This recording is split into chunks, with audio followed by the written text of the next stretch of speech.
Hey guys, welcome to PM Pathshala. Guys, आज हम लेकर आए हैं विजन आईएएस की पीटी 365 की मैगजीन, जो हमारे 2024 में बच्चे कोई भी एग्ज़ाम देने जा रहे हो, वेदर इट इज़ यूपीएससी और योर स्टेट एग्जामिनेशंस, आप उसके लिए रिवीजन चालू बहुत तगड़ी कर लो यार।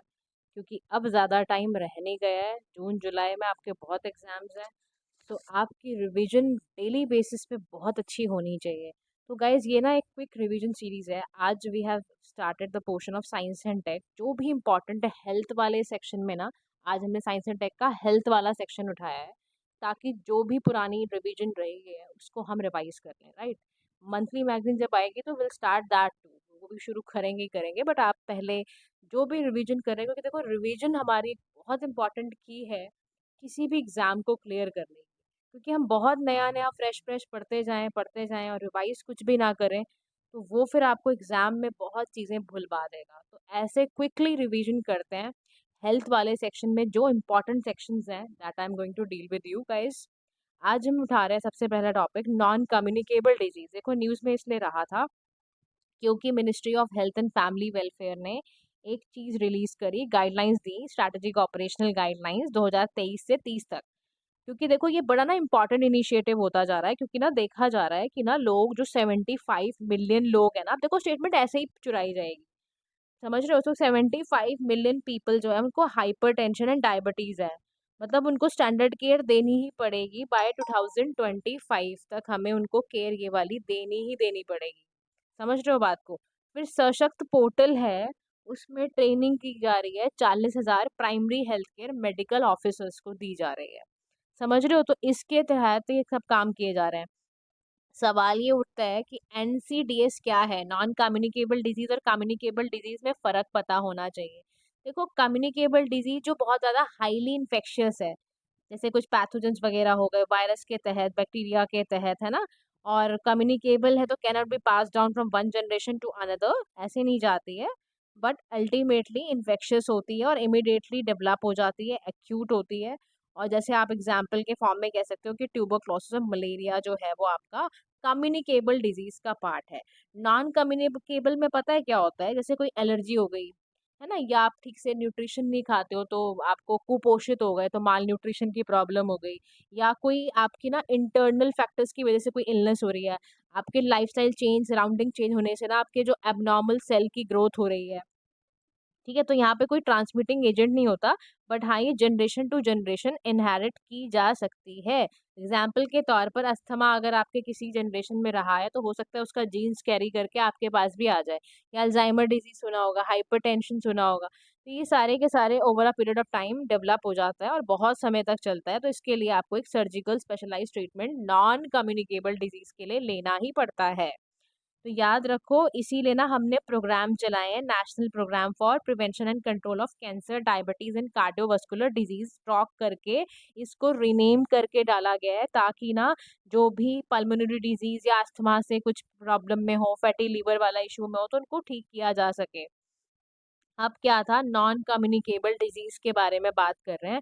नॉन कम्युनिकेबल डिजीज को हम क्रॉनिक डिजीजेस भी कहते हैं। क्या कहते हैं? क्रॉनिक डिजीज भी बोलते हैं।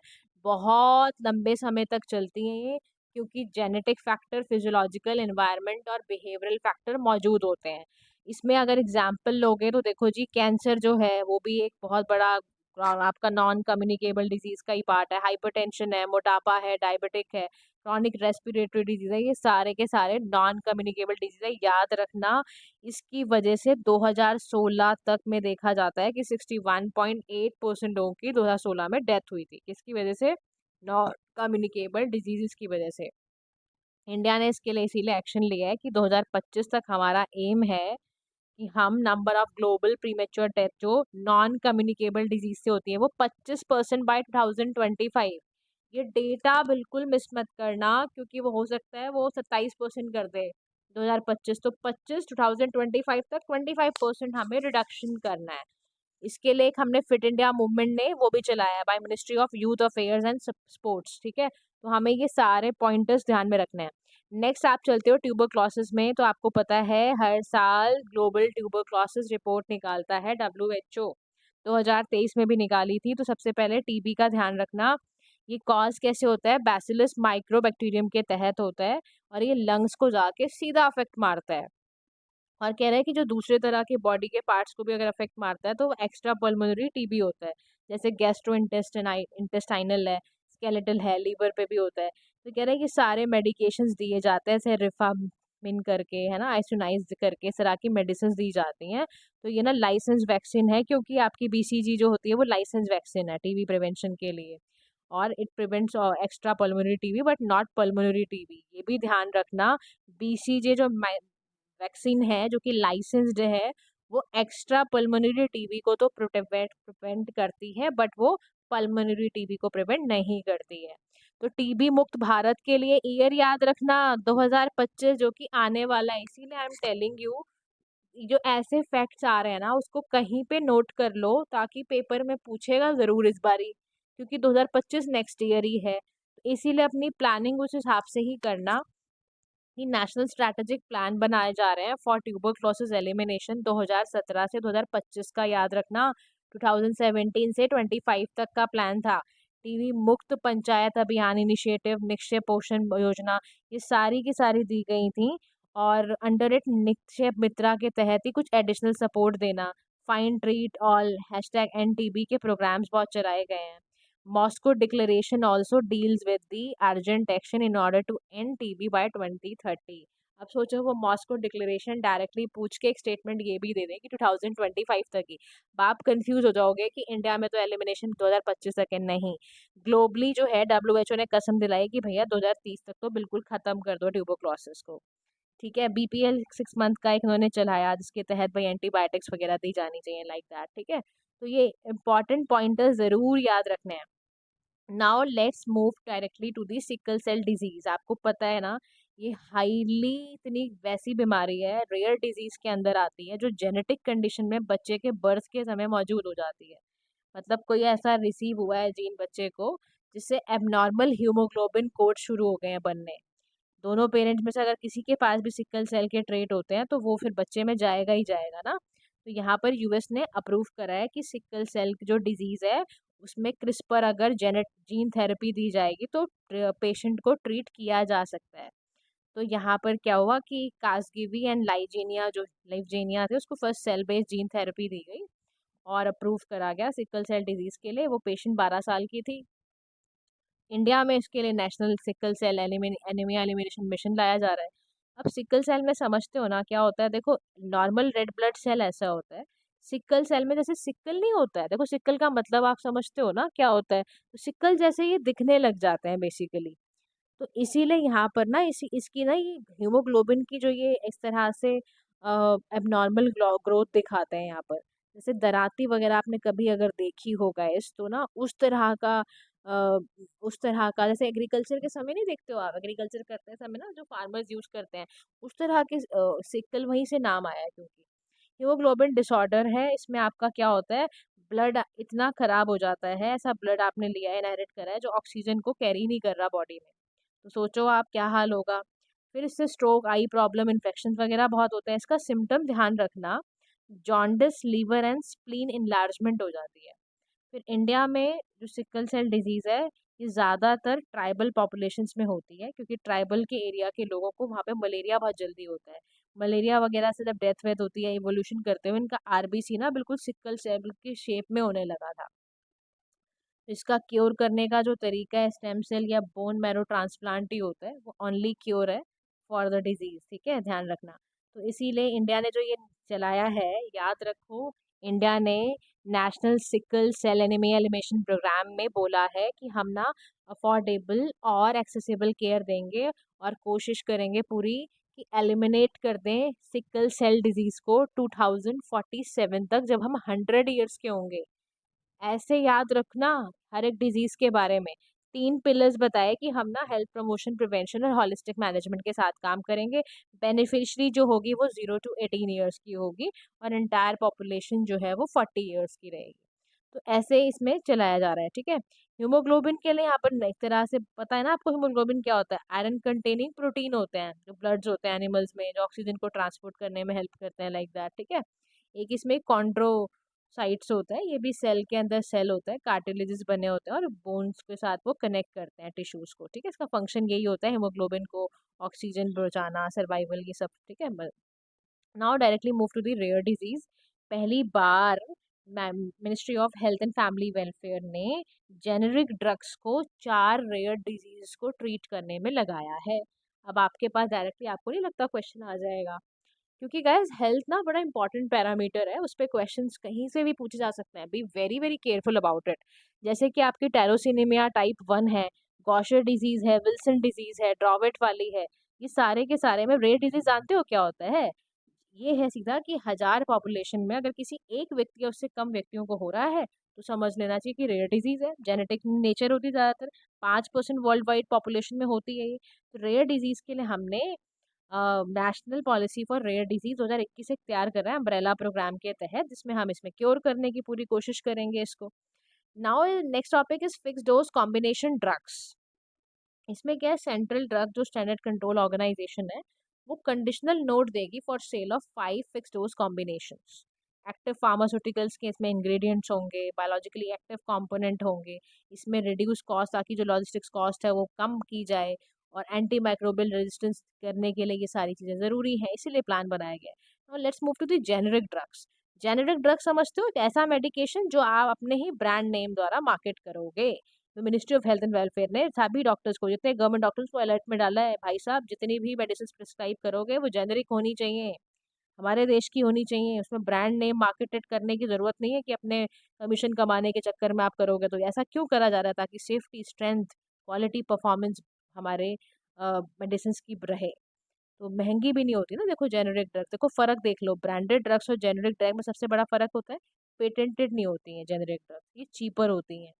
दूसरा, ये डिफरेंट अपीयरेंस की होती है, और फार्मास्यूटिकल इंडस्ट्री जिसको यूज करते हैं, पैरासीटामोल इसका एग्जाम्पल है। ब्रांडेड ड्रग्स अब आप देखा होगा बुखार में ज्यादातर ना पैरासीटामोल ही आपको डॉक्टर देते हैं, क्योंकि जेनेरिक है।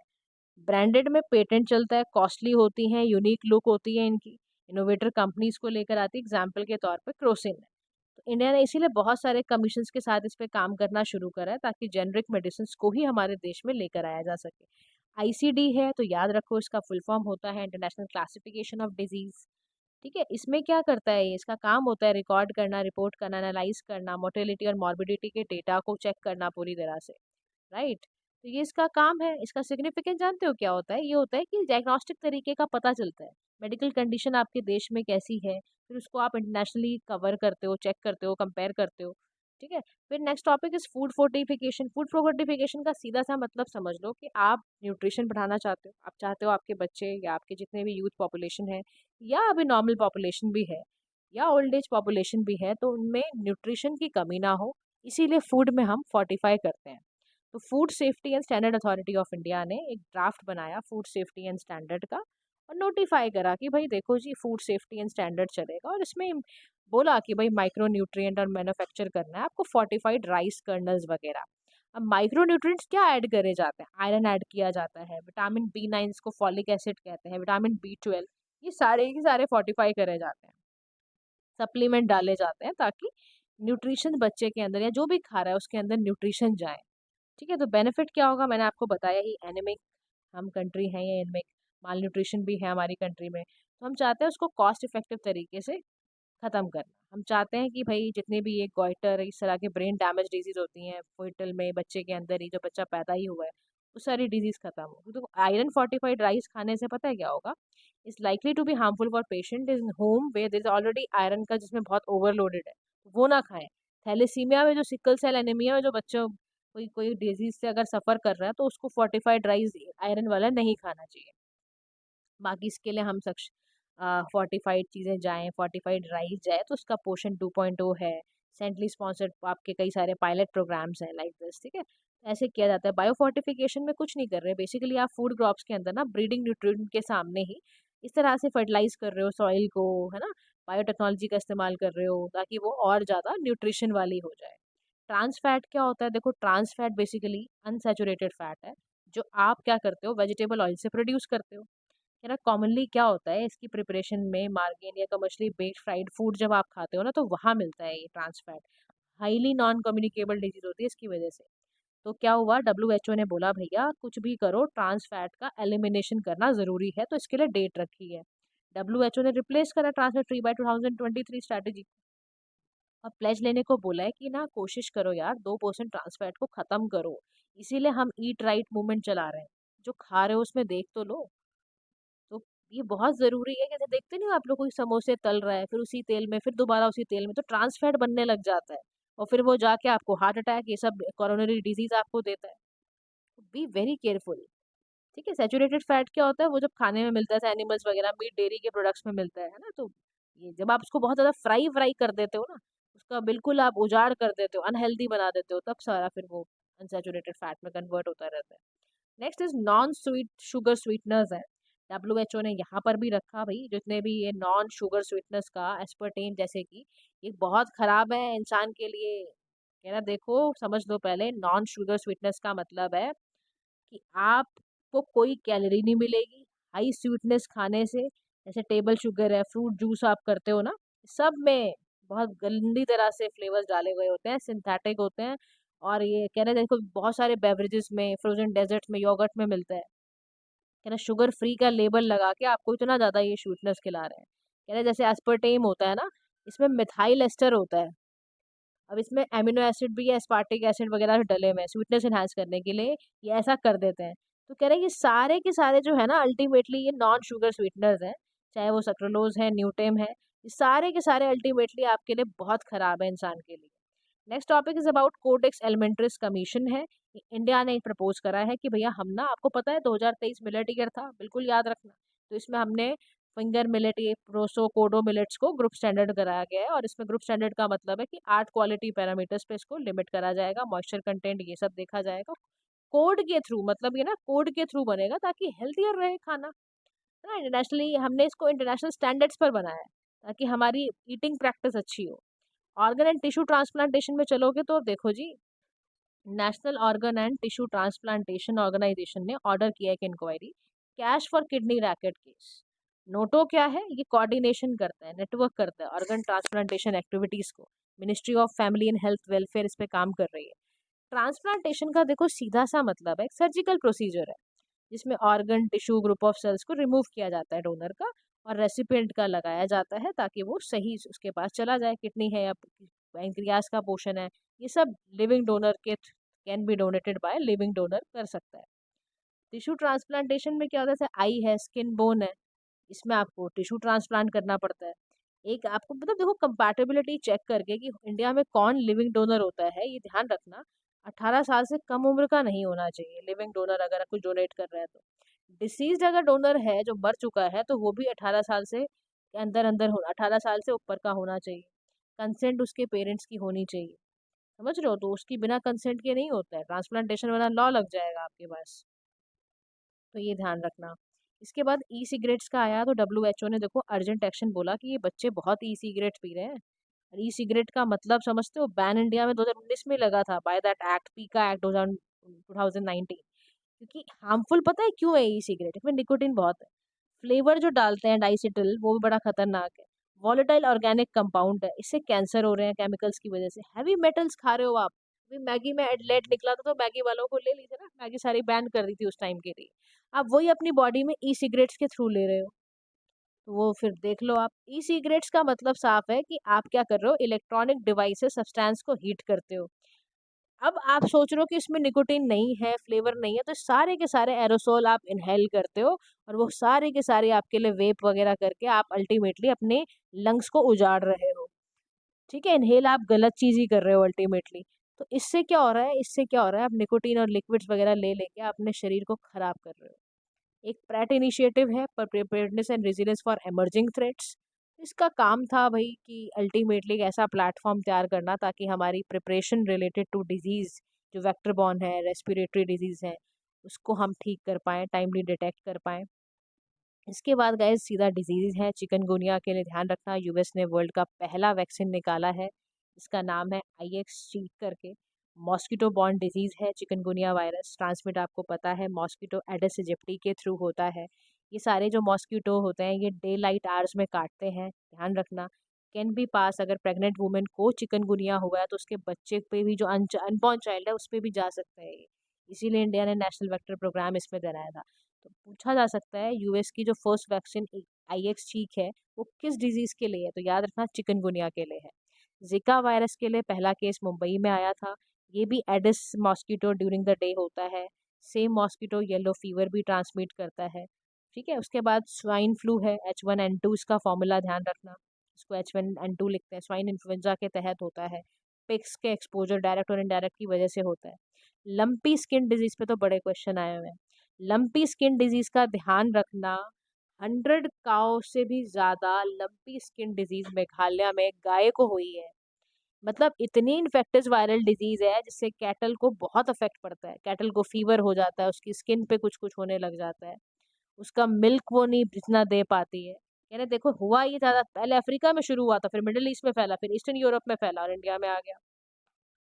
फिर हेपेटाइटिस सी क्या है? अकॉर्डिंग टू WHO, इजिप्ट ने बोला कि इजिप्ट पहली ऐसी कंट्री बन गई है जिसको गोल्डन टीयर स्टेटस मिला है एलिमिनेट करने को हेपेटाइटिस सी। वायरल इन्फेक्शन है, आपके लीवर को सीधा जाके अफेक्ट करता है। तो हो कैसे रहा है? Hepatitis B transmitted much like HIV। Hepatitis C is more concern with your ultimately liver को अफेक्ट करता है आपके। कोई वैक्सीन नहीं है हेपेटाइटिस सी की, ध्यान रखना। ट्रीट कर सकते हो खाली आप, where is effective vaccine available for hepatitis A B की है, पर सी के लिए कोई वैक्सीन नहीं है।